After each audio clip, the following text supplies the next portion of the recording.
Buenas noches, iglesia. ¿Cómo están? Dios nos ha permitido profundizar en el reino de los cielos. Hemos conocido los requisitos para entrar en él y estamos viendo a qué es semejante.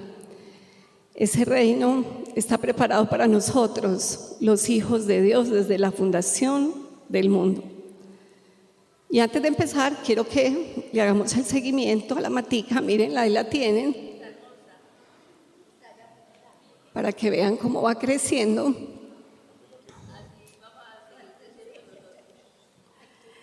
Empezamos hoy con la semejanza que Dios nos tiene para hoy. Es semejante a un rey que hizo fiesta de bodas a su hijo. Esta noche vamos a hablar de eventos sociales, si así puede decirse, de bodas, de cenas, y cómo el Señor a través de esos eventos ilustra el reino de los cielos. Vamos a leer en Mateo 22, del 2 al 14. Podemos seguir la lectura, por favor.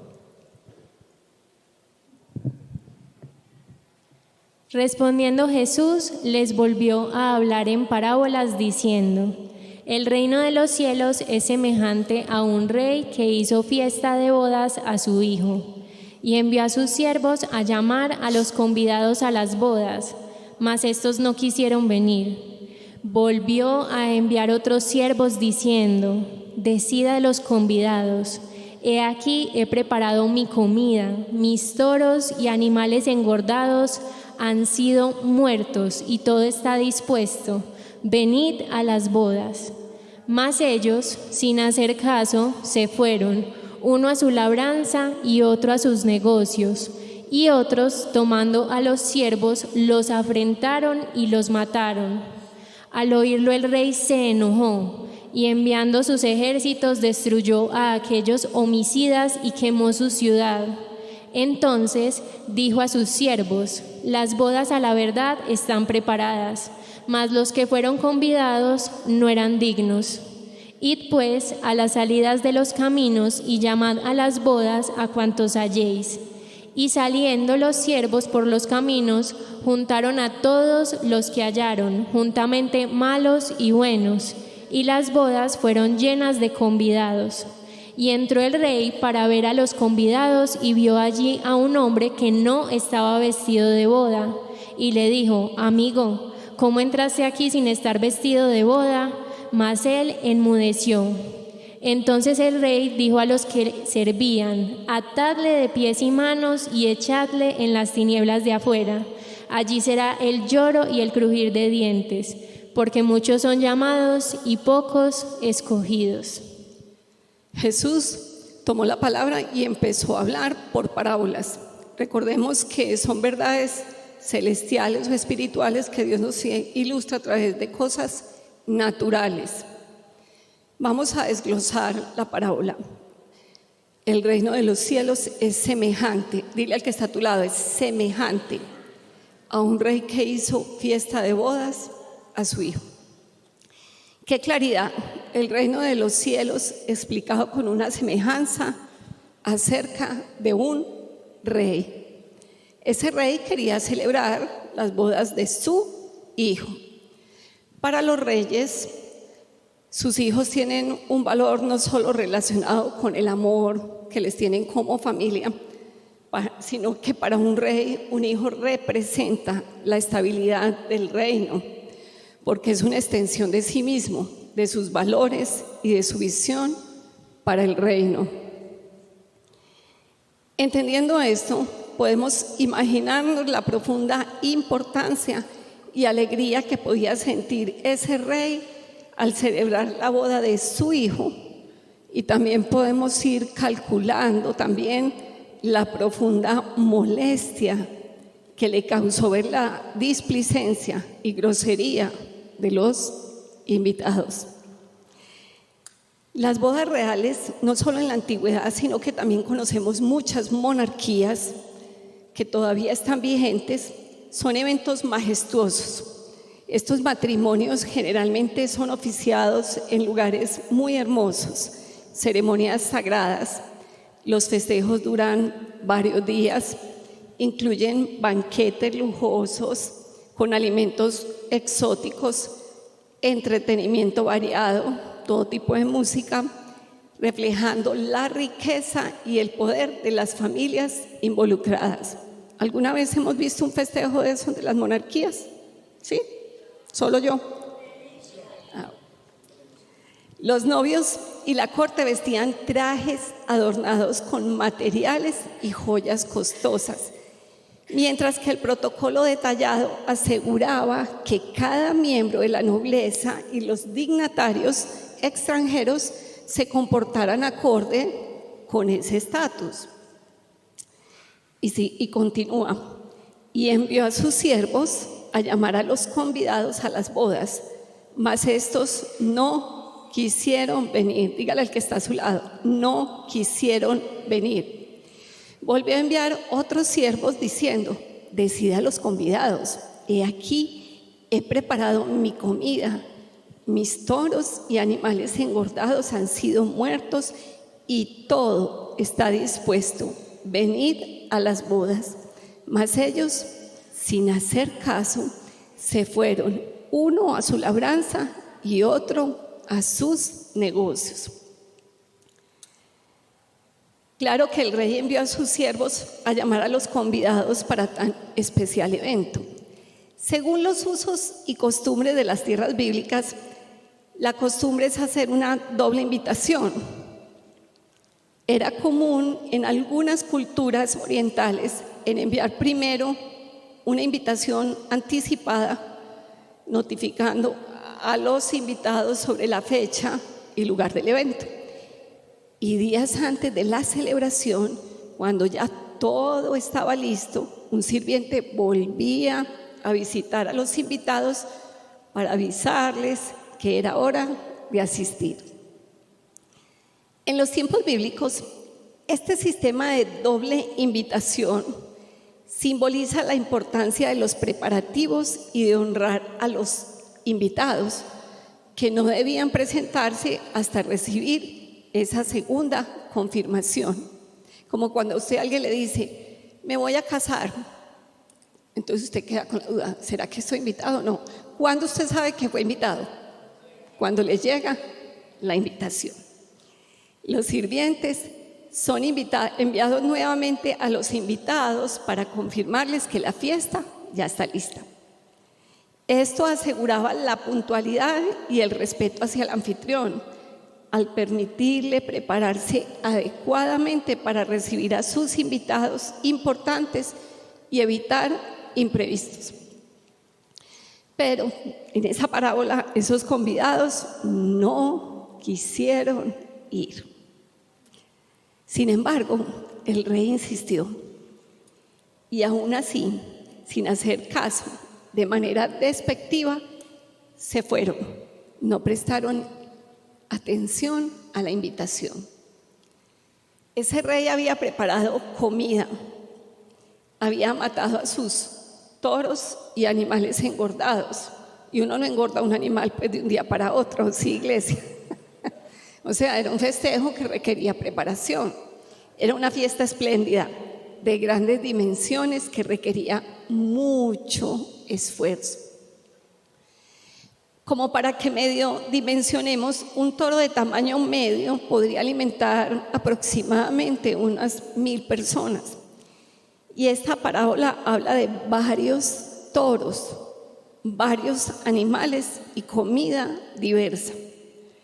Como acabamos de hablar, esa fiesta requería una gran preparación que fue menospreciada por todos los invitados.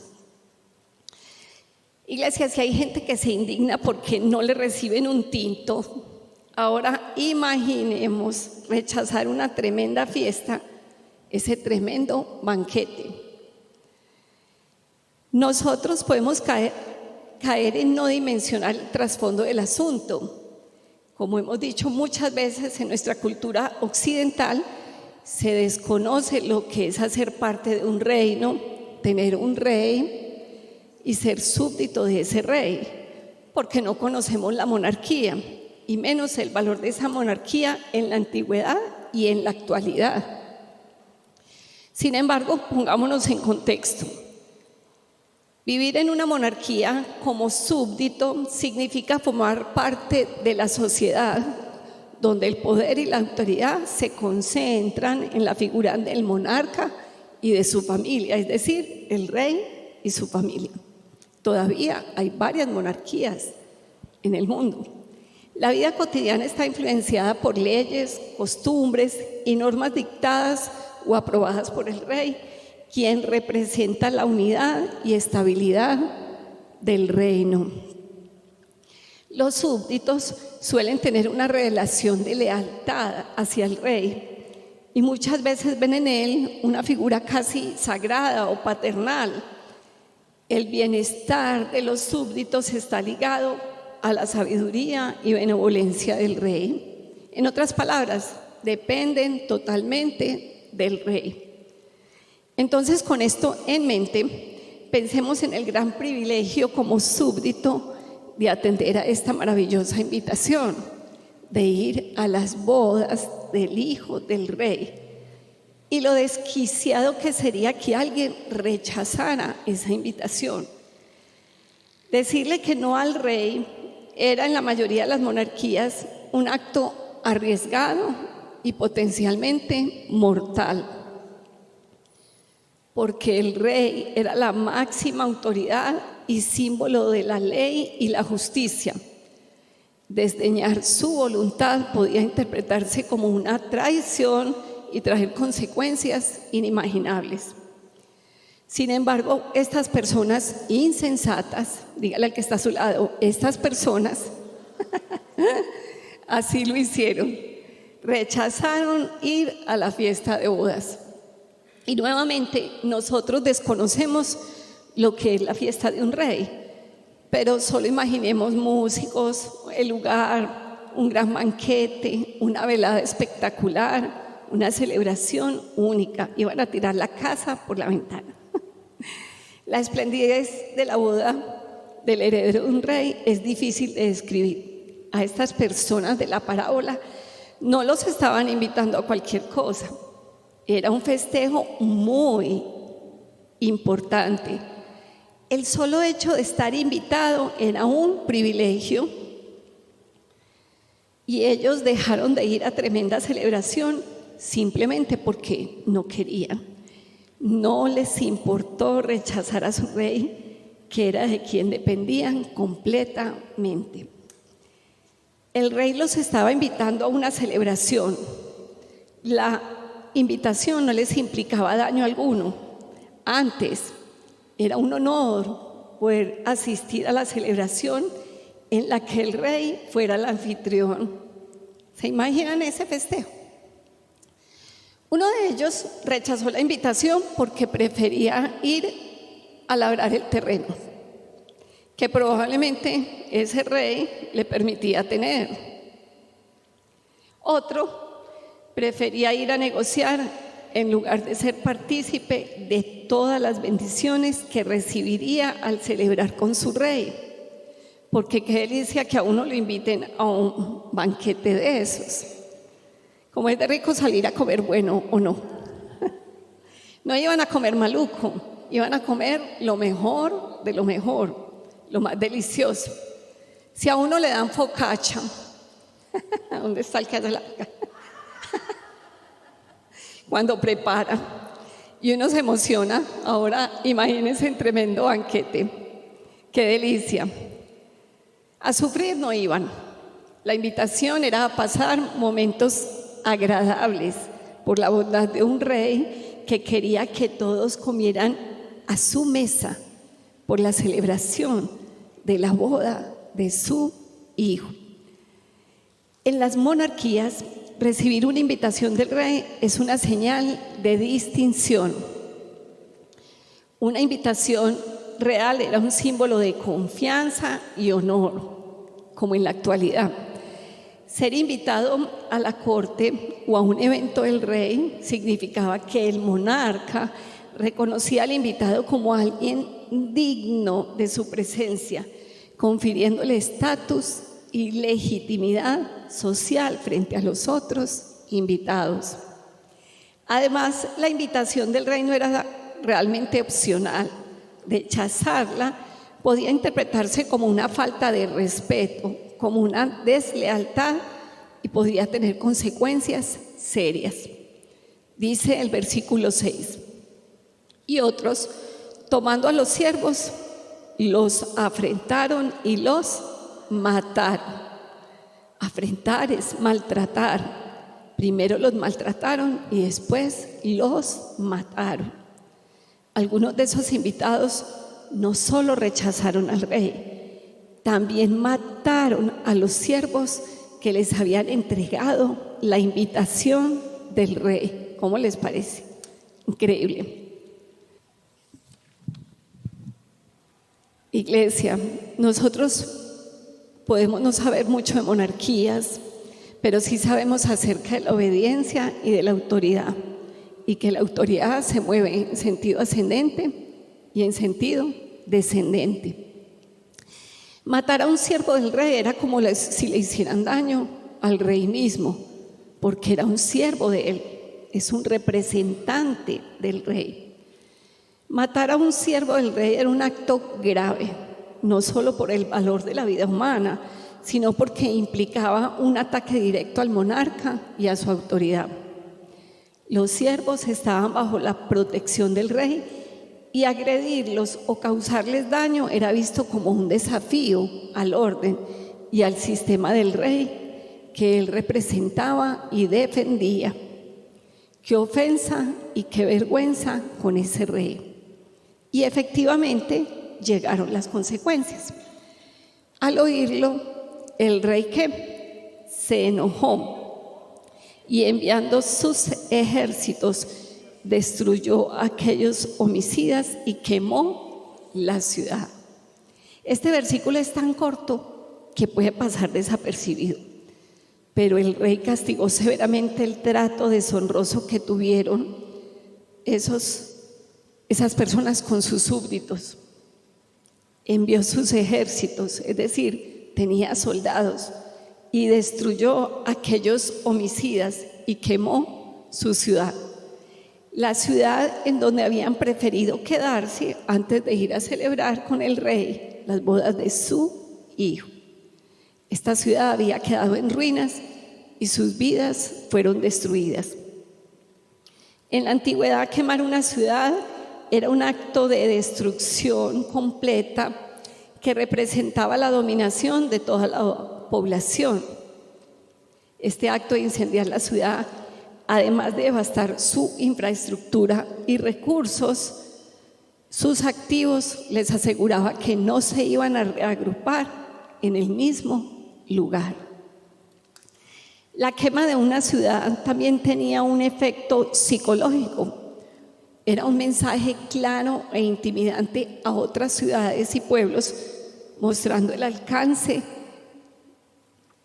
destructivo del ejército vencedor y disuadiendo cualquier intención de rebeldía futura. Muchas culturas antiguas consideraban la quema de una ciudad como una purificación, especialmente si se trataba de una ciudad enemiga e idólatra. Entonces dice: entonces dijo a sus siervos: las bodas a la verdad están preparadas, mas los que fueron convidados no eran dignos. Id pues a las salidas de los caminos y llamad a las bodas a cuantos halléis. Y saliendo los siervos por los caminos, juntaron a todos los que hallaron, juntamente malos y buenos, y las bodas fueron llenas de convidados. Los malos son mencionados para poner de relieve la gracia del Señor para el pecador perdido. El rey no canceló la celebración por la inasistencia de estas personas. De hecho, concluyó que no eran ¿qué? Dignos. Envió a llamar a más personas a tal punto que las bodas fueron llenas de convidados. El rey no se puso a cancelar la boda por eso, por aquellos que lo rechazaron. Alguien puede caer en la ignorancia de pensar que qué pesar del rey, que le hicieron este desprecio. No, pesar de los que no quisieron asistir. Las bodas continúan. El privilegio es de los invitados. El rey no necesita a nadie. El rey sigue siendo rey con o sin invitados.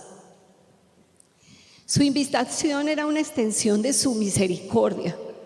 No participar en las bodas siendo invitado a ellas es una necedad y una tontería. Solo imaginemos la sorpresa de los que fueron convidados en los caminos y en las salidas, que usted esté por ahí parqueado y le digan, llegó la invitación a una boda real. ¡Qué bendición! Ellos ni se imaginaban que iban a ser tenidos en cuenta. Y llegó el día. ¿Qué pasó? Y entró el rey para ver a los convidados y vio allí a un hombre que no estaba vestido de boda y le dijo, amigo, ¿cómo entraste aquí sin estar vestido de boda? Mas él enmudeció. Entonces el rey dijo a los que servían, atadle de pies y manos y echadle en las tinieblas de afuera. Allí será el lloro y el crujir de dientes, porque muchos son llamados y pocos escogidos. El rey entró a ver a todos aquellos que había convidado y vio a alguien que no estaba vestido apropiadamente. Dile al que está a tu lado, no estaba vestido apropiadamente. En varias culturas, los reyes o los nobles solían obsequiar la ropa e incluso el traje completo. Era como un regalo para los invitados y a sus súbditos y a las personas de menor rango social con motivo de una ocasión especial, por ejemplo, como una boda. Este acto era una muestra de generosidad y protección para estar acorde con la magnitud de la fiesta, no ir a presentarse allá de cualquier manera, según el código de vestuario. Sabemos que es eso, ¿cierto? Obsequiar ropa, daban vestuario gratis. Se nos da la gracia para revestirnos de Cristo, también es gratis. ¿Los han invitado alguna vez a una fiesta? Un matrimonio, un cumpleaños, lo que sea. Si en la invitación dice código de vestuario, color negro, por favor, díganme ustedes si no van a hacer todo lo posible por vestirse como dice la invitación. En este caso, de negro. Y una vez ya en la fiesta, cuando todos empiezan a llegar, si uno ve a alguno de los invitados que no está de negro, uno dice, ¿en serio? ¿Qué te costaba ponerte el traje negro?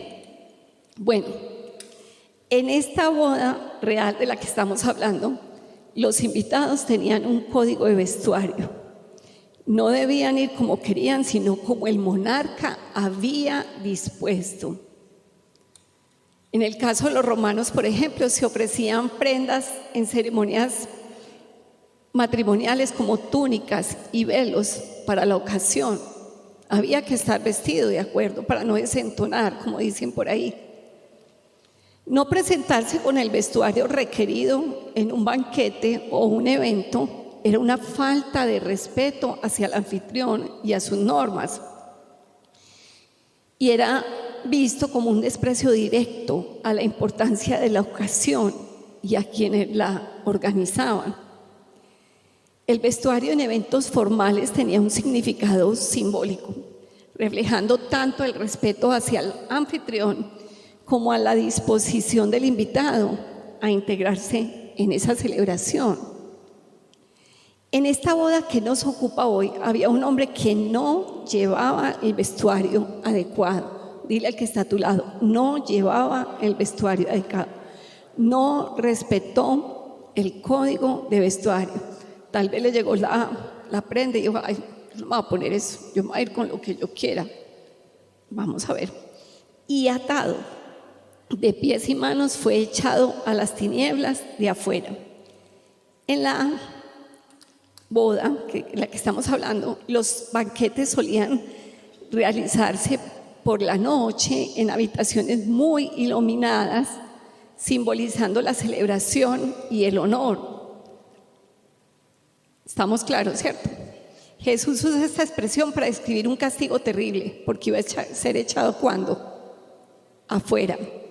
En la cultura oriental, donde la oscuridad de la noche inspiraba un gran temor, esta expresión enfatiza la desesperación y el sufrimiento que implicaba la separación de la luz o del ámbito de la presencia divina y la comunidad.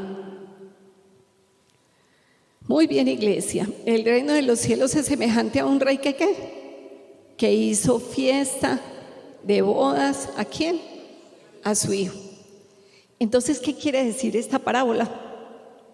Los judíos fueron los primeros en ser invitados a gozar de las maravillas del reino de Dios.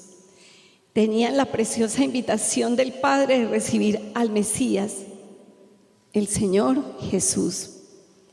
Es una aplicación directa al pueblo judío, que es el pueblo escogido por Dios. El Padre les había enviado mensajeros para anunciar la llegada de la promesa del Cristo, quien estaba proclamado en la ley y en los profetas, y a quien Juan el Bautista le preparó el camino y le dijo a todos cuantos le escuchaban que la promesa se había cumplido. Pero a la bondad de Dios muchas veces el corazón humano responde con menosprecio. Los judíos le vieron, pero no creyeron en él. Lo tuvieron enfrente, pero no le reconocieron. Los llamó en varias ocasiones, les dio varias oportunidades, pero todas esas oportunidades fueron rechazadas, ignoradas y menospreciadas. Acá podemos ver dos clases de personas, todas ellas malvadas. El primer tipo de personas, los indiferentes, que sienten que tienen algo mejor que hacer que estar con Dios. Muchos judíos no prestaron atención al mensaje que traían los profetas acerca de Jesús, por estar ocupados en las cosas del día a día, unos en la labranza, otros en sus tierras. El segundo tipo de personas, los que afrentaron a los siervos y los mataron. A los siervos que anunciaron a Jesús los afrentaron en gran manera, y muchos también fueron muertos, los mataron. Y a nuestro Señor, el Hijo de Dios, también lo trataron de esa manera terrible. El rey destruyó por completo a los homicidas, a quienes habían matado a sus siervos, porque la persecución de los mensajeros de Dios colma la medida del pecado de los hombres e indigna profundamente a Dios. La persecución de los mensajeros de Dios colma la medida del pecado de los hombres e indigna profundamente a Dios. Hay estudiosos que dicen que esa indignación de Dios se cumplió con los ejércitos romanos al mando de Tito, el hijo del emperador Vespasiano, donde sitiaron Jerusalén, lucharon dentro de la ciudad, destruyeron el templo como un acto devastador que marcó el punto de inflexión, de quiebre en la historia de los judíos. Y también estamos nosotros a la espera del juicio de Dios, cuando se llenan las copas de ira y castiga terriblemente a todos los injustos y a quienes no creyeron en el mensaje y lo menospreciaron. Sin embargo, dígale que está a su lado, sin embargo, el rechazo de los judíos hizo que nosotros, los gentiles, fuésemos injertados, y Dios tuvo misericordia de nosotros. Como dice Romanos: algunas ramas del árbol de Abraham, algunos del pueblo de Israel. han sido arrancadas. Y ustedes, los gentiles, que eran ramas de un olivo silvestre, fueron injertados. Así que ahora ustedes también reciben la bendición que Dios prometió a Abraham y a sus hijos, con lo cual comparten con ellos el alimento nutritivo que proviene de la raíz del olivo, especial de Dios. Así que no se jacten de haber sido injertados para reemplazar a las ramas que fueron arrancadas. Ustedes son solo una rama, no son la raíz. Tal vez digas, bueno, esas ramas fueron arrancadas para darme lugar a mí. Es cierto, pero recuerda, esas ramas fueron arrancadas porque no creyeron en Cristo, y tú estás allí porque sí crees. Así que no te consideres tan importante, más bien teme lo que podría suceder, pues si Dios no perdona a las ramas originales, tampoco te perdonará a ti. Fíjate en que Dios es bondadoso, pero también es severo. Es severo con los que desobedecen, pero será bondadoso contigo si sigues confiando en su bondad. En cambio, si dejas de confiar, tú también serás arrancado por completo.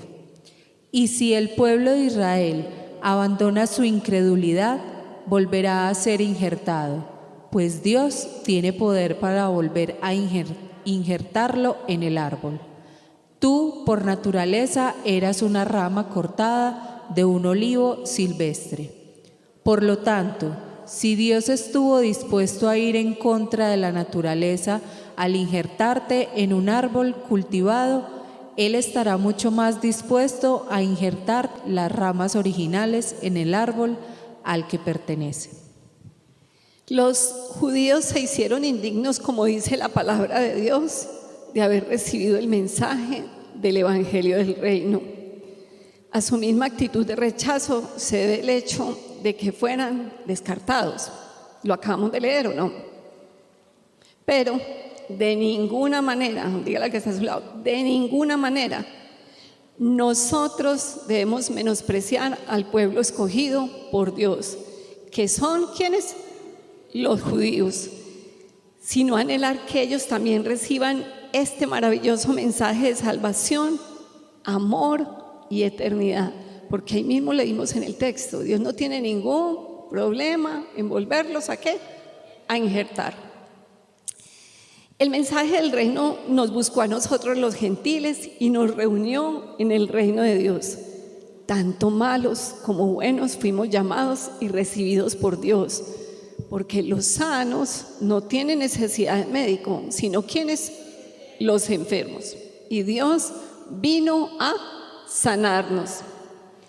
Pero con Dios ni las máscaras, ni las apariencias, ni la hipocresía sirve, porque Dios es el que pesa los corazones. Y dice que el rey vio que había alguien que no estaba vestido de bodas. Eso es como cuando usted trata de esconderse para que no lo vean. Justo, cayó en la nota y lo vieron. Hemos sido invitados y Dios nos da la vestimenta adecuada para entrar a su reino. Esta parábola tiene una connotación espiritual, iglesia, no la perdamos, no perdamos la hilaridad de la historia, porque dice Gálatas, porque todos los que habéis sido bautizados en Cristo, de Cristo estáis ¿qué? Revestidos. De Cristo estamos revestidos y Cristo es justo, por eso debemos vivir en el Espíritu, aferrados al Espíritu Santo para dar fruto delante de Dios. Porque nosotros no nos podemos presentar de cualquier manera, nos vamos a presentar delante de un rey, que es estar revestido de Cristo, es tener su carácter. Iglesia, ¿cómo es el carácter de Cristo? Se mueven en unas palabritas muy claras que sabemos, 9. ¿Cuáles son? Amor, gozo, paz, paciencia, benignidad, bondad, fe, mansedumbre y templanza. Como vimos el martes, ya en la ley del Espíritu debemos andar como Cristo anduvo. Por eso dice Apocalipsis 19, regocijémonos y alegrémonos y démosle a Él la gloria, porque las bodas del Cordero han llegado y su esposa se ha preparado. ¿Cuál es la esposa?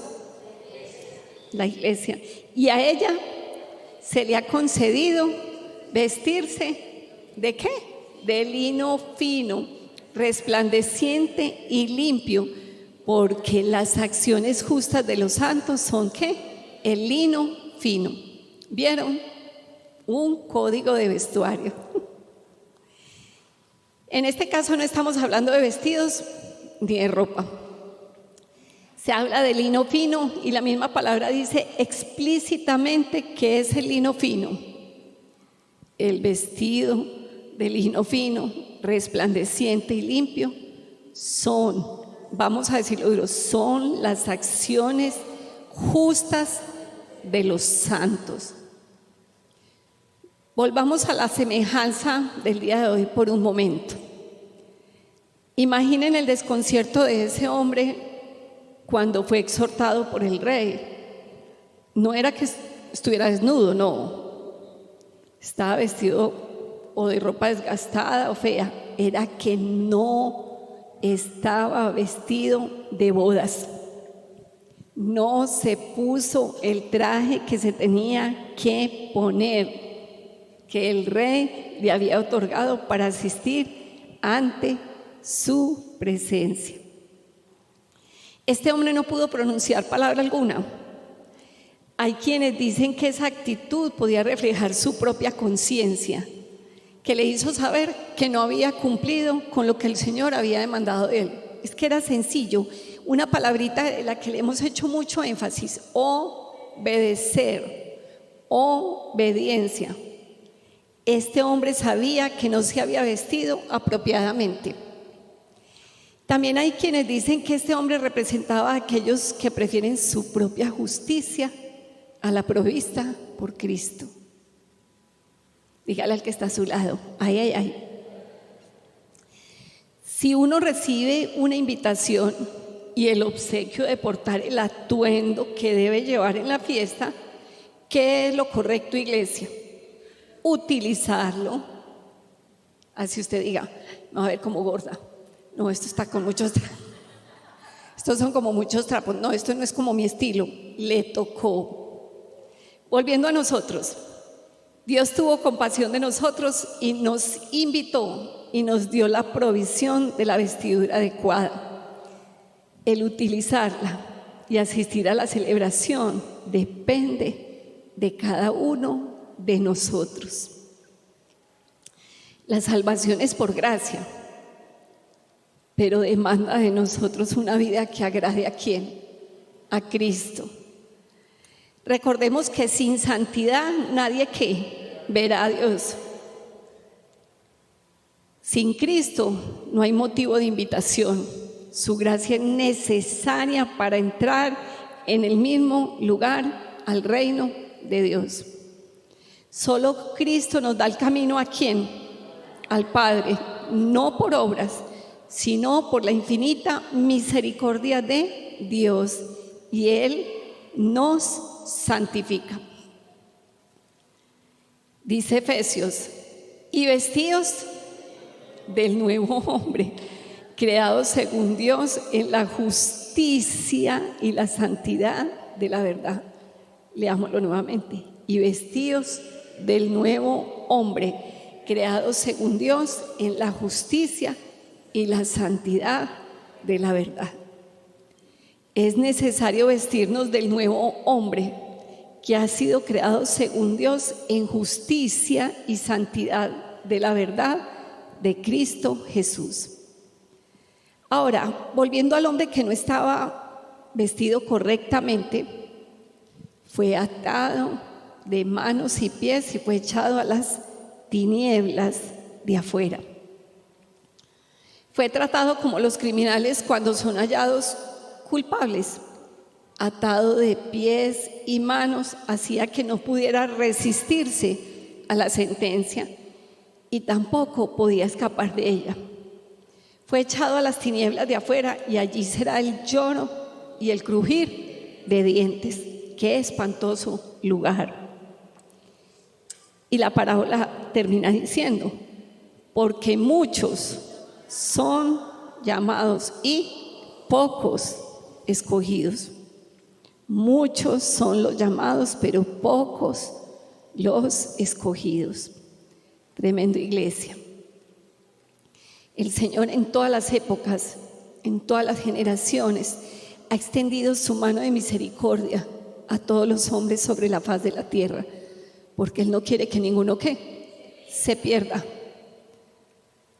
Muchos han sido llamados, como vimos al inicio de la parábola. El Padre le ha extendido su invitación a su pueblo, a los judíos, pero no todos los escogidos han creído. Pocos son los escogidos.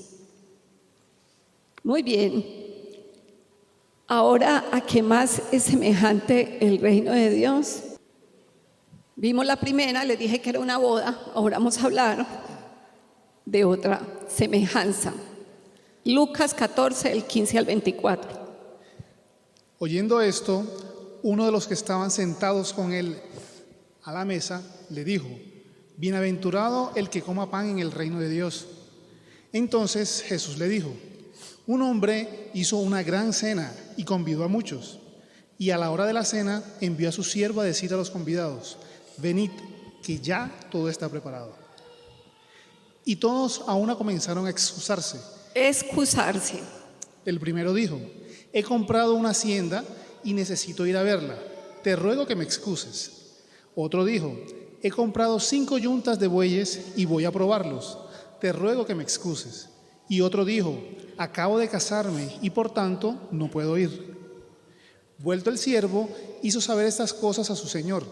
Entonces, enojado el padre de familia, dijo a su siervo: ve pronto por las plazas y las calles de la ciudad y trae acá a los pobres, los mancos, los cojos y los ciegos. Y dijo el siervo: Señor, se ha hecho como mandaste y aún hay lugar. Dijo el Señor al siervo: ve por los caminos y por los vallados y fuérzalos a entrar. Para que se llene mi casa, porque os digo que ninguno de aquellos hombres que fueron convidados gustará mi cena. Esta es otra semejanza del reino de los cielos, parecida a la anterior. Sí, muy parecida, pero no es igual. ¿Usted conoce gemelos? Acá tenemos 2 preciosas, Abisalem. ¿Sí conocen gemelos? ¿Son parecidos? Sí, son la misma persona. No falta el despistado que cree que está viendo a la niña 2 veces.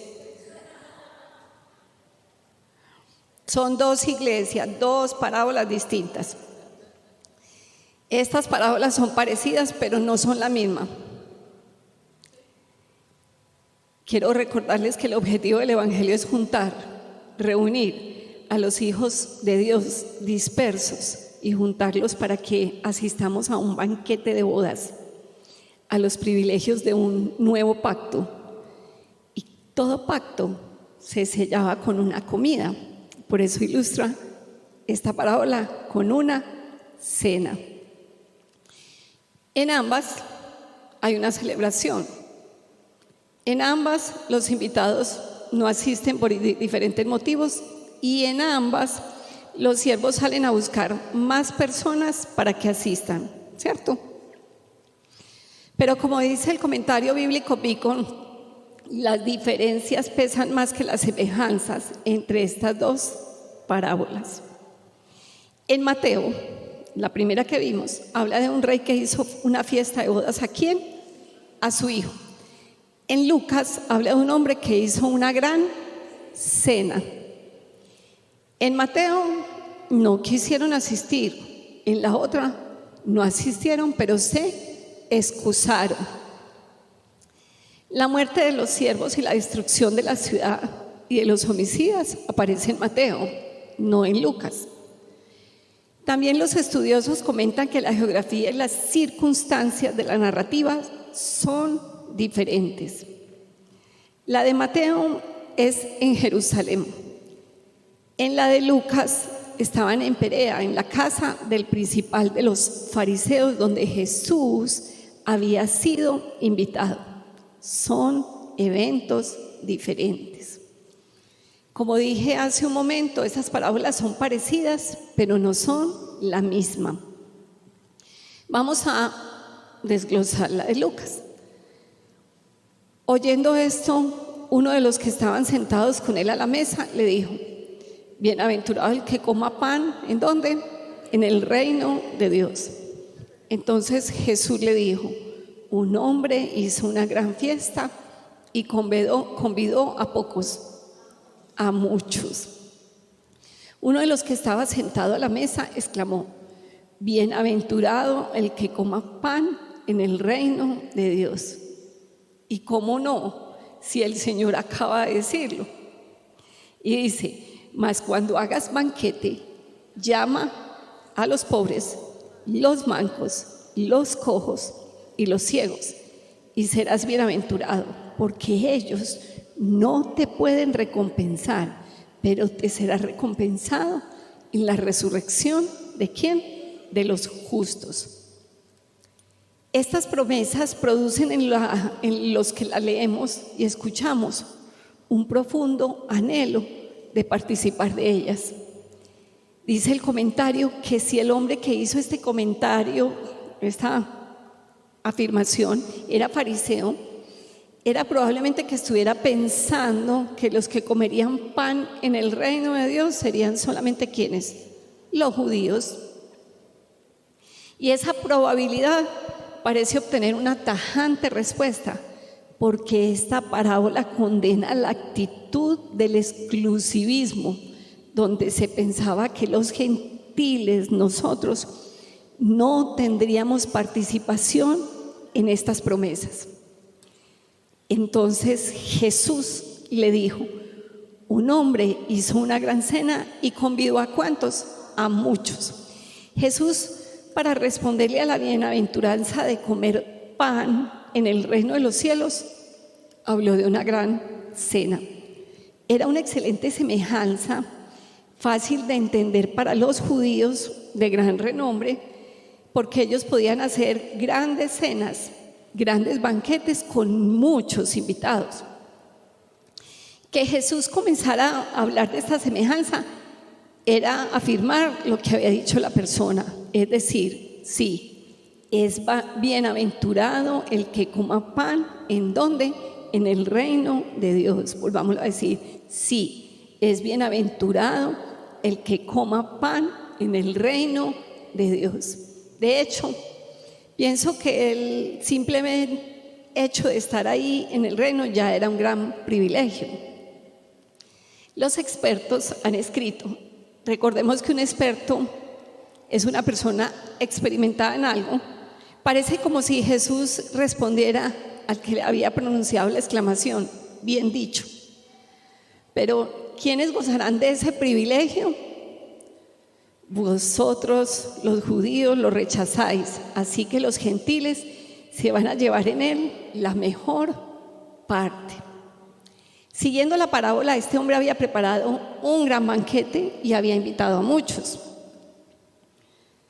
Una invitación a este tipo de eventos, de cenas, implicaba un gran reconocimiento, pertenencia, un acceso a círculos importantes. Era un honor recibir una invitación y participar de ella. Y ya sabemos que esas invitaciones tenían un protocolo. Tras recibir la confirmación final, si decidían no asistir, implicaba una falta de respeto a los esfuerzos y a la generosidad del anfitrión. Eso es como cuando usted prepara una gran cena y no le llegan los invitados. Los invitados empezaron a negar la invitación del hombre y todos a una comenzaron a excusarse. El primero dijo: he comprado una hacienda y necesito ir a verla, te ruego que me excuses. Otro dijo: he comprado 5 yuntas de bueyes y voy a probarlos, te ruego que me excuses. Y otro dijo, acabo de casarme y por tanto no puedo ir. Nuevamente, qué gran molestia produce ese menosprecio. Usted queda como aburrido, ¿cierto? Estas personas sabían el profundo esfuerzo de los preparativos y aún así dijeron que no. Así hubieran recibido esa doble invitación que les avisaba con tiempo el evento. Ellos dijeron que no. Un comentario bíblico dice, así los invitados se excusaran, su conducta era inexcusable y sus razones ridículas. He comprado una hacienda y voy a ir a verla, como si usted no pudiera. Bueno, he comprado 5 yuntas de bueyes y voy a probarlos. Y acabo de casarme y por lo tanto no puedo ir. Ahora vamos a profundizar en las excusas. Dígale al que está a su lado, excusas. He comprado una hacienda y necesito ir a verla. Te ruego que me excuses. Pues es como una excusa frívola, como si no pudiera ir a ver el campo al otro día, ¿o no? Y sin embargo, alegaba necesidad cuando lo que Dios tiene es falta, cuando lo que tiene es falta de voluntad. Se estaba excusando, no quería ir. Otro dijo, he comprado 5 yuntas de bueyes y voy a probarlos. Te ruego que me excuses. El primer invitado se excusa diciendo que lo necesita y el segundo dice que no es un buen momento porque va a probar sus bueyes y cambiar de planes pues le resulta incómodo. Sin embargo, estas excusas suenan poco convincentes cuando la invitación a un banquete tan especial lo requería de su presencia. Pues ir a probar bueyes parece algo sin importancia. Aquí la excusa muestra que los invitados lo que querían era no ir, no tenían ganas de ir, y inventaron cualquier excusa. Nos recuerda que aunque algunas cosas son válidas, si ocupan todo nuestro interés, pueden apartarnos de lo más importante, en este caso, el reino de Dios y su justicia. Y otro dijo, acabo de casarme y por tanto no puedo ir. Yo creo que este es el más grosero y descortés de los tres, porque alega una falsa imposibilidad. Los otros dos no podían llegar al banquete pues ni con el campo ni con los bueyes, pero este tal vez sí podía haber llevado a la cena a su esposa si hubiera preguntado, me acabo de casar, ¿puedo llevar a mi esposa? Pero ni siquiera preguntó. Los otros dos presentaron excusas, este ni siquiera se excusó. Y termina diciendo el comentario, ¿cuántos son los que se olvidan del evangelio por los placeres de esta vida?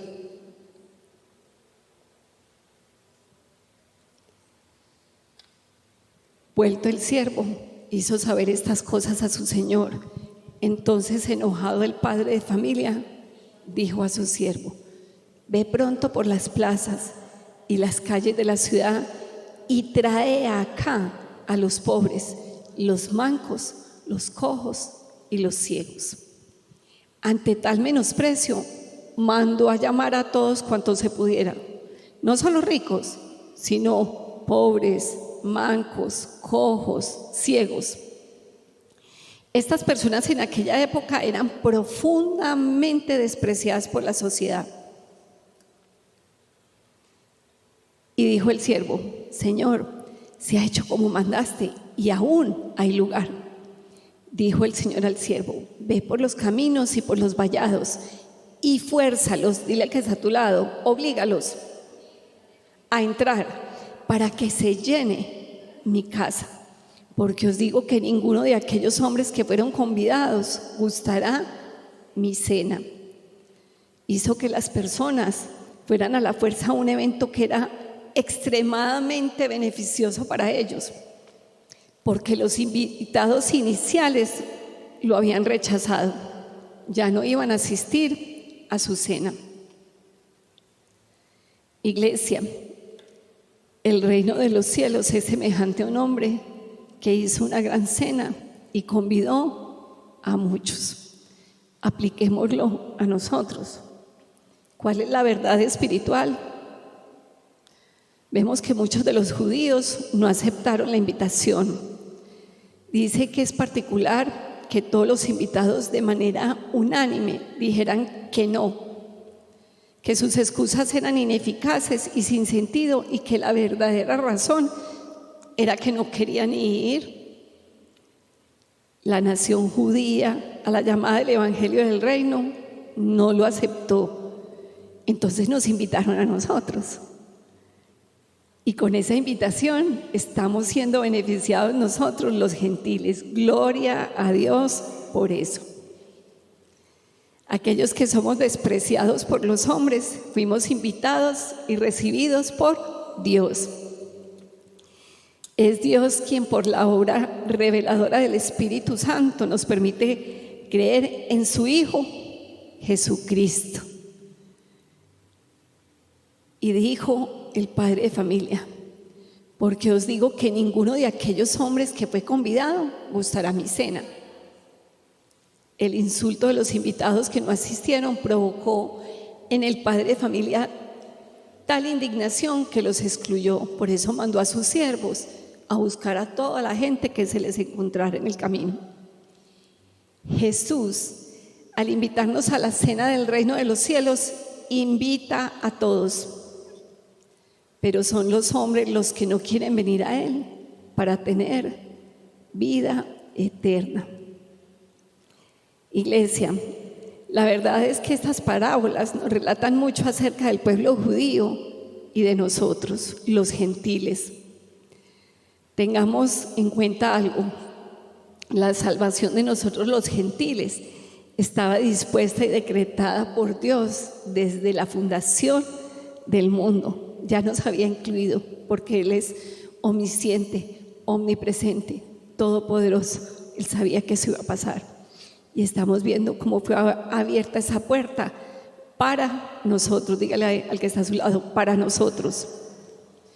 Mucho que aprender de los judíos. No repitamos la historia, ya que hemos sido invitados.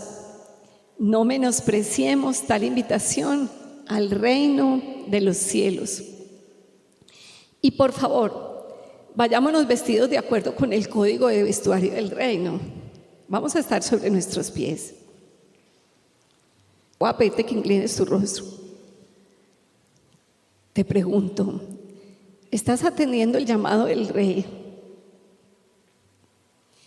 ¿Qué excusas puedes identificar que estás teniendo en tus días para no vivir conforme al plan y al propósito de Dios? ¿Te estás ocupando de vestirte según como Él quiere que te presentes a sus bodas? ¿Todavía estás esperando la invitación de nuestro Rey Dios? Porque esa invitación ya está hecha. ¿Todavía estás esperando? Ay, no, yo no siento, todavía no es el momento. ¿O estás lleno de argumentos y te excusas? ¿Qué tipo de persona entonces eres? ¿Que ya aceptó la invitación y cada día te esfuerzas por ponerte y revestirte como Él quiere que estés? ¿O eres indiferente? ¿Te burlas y afrentas? ¿O eres un perseguidor? ¿Cómo te presentas a la mesa del Rey? Humillado, santificado, reconciliado con tu hermano. ¿Qué excusas tienes? El tiempo, los asuntos económicos, mis pensamientos. Tú dices: Dios, fuérzalos a entrar. Es que anhelas que ninguno se pierda. Sin tu justicia no podemos, Señor, tener pretensión a la gloria, y sin santidad no podemos tener capacidad para ella. Padre, yo te presento todos y cada uno de los que estamos esta noche. Te pido, Señor, que nos muestres esa gran invitación que nos has extendido y en esta generación nos la has extendido a nosotros, porque tú anhelas esa familia que tanto hemos hablado, Señor, pero has extendido, Señor, la invitación y muchos no la han aceptado. Se han llenado de argumentos, de excusas, de pretextos. Y también, Señor, porque nos has entregado un código de vestuario con el que debemos revestirnos diariamente para poder presentarnos el día que nos toque delante del Rey, como debe ser.